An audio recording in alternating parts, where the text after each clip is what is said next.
I had never witnessed this before, and I wanted to share it with you so the next time you're fishing and you see this, you will be able to adjust and stay on the bass. Well, I started to watch my dock camera, which I do every day, and I noticed all kinds of sunfish darting around like they were in panic mode. They'd zoom this way and that. Now, normally, they will sit under here for hours without much of a care in the world. Well, at first I thought, is there a bass or maybe some other predator chasing them around?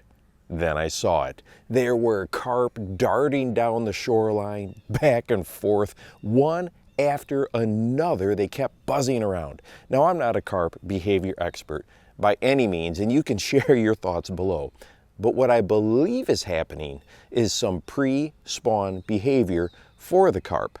The bass have spawned, the panfish have spawned, well, the carp are next. They haven't really started the incredibly loud and crazy rolling around in the shadows that I'm sure a lot of you have seen. So I believe this is them getting ready for their spawn. Now, I could be wrong, but what I noticed is that all day, I never saw any bass come through here. Now, most days bass either sit under here or they move through, working their way parallel down the shoreline. Well, being curious, I immediately ran back into the house and grabbed my underwater camera. It took under a minute, and I found where they went. All the bass I could find were out in the middle of this bay, away from the shoreline.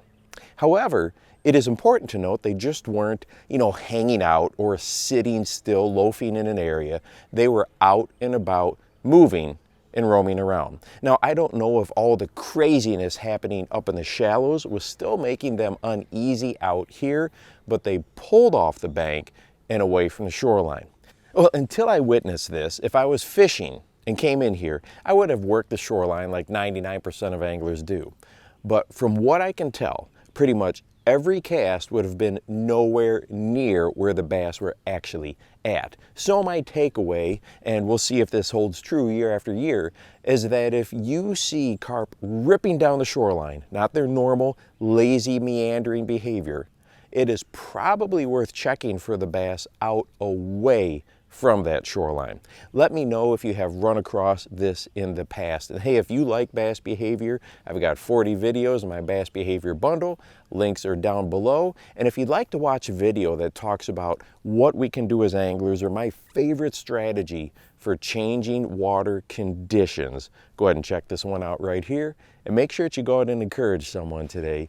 You never know how you might just change their life. For the Bass Fishing Life, I'm your host, Steve Rogers.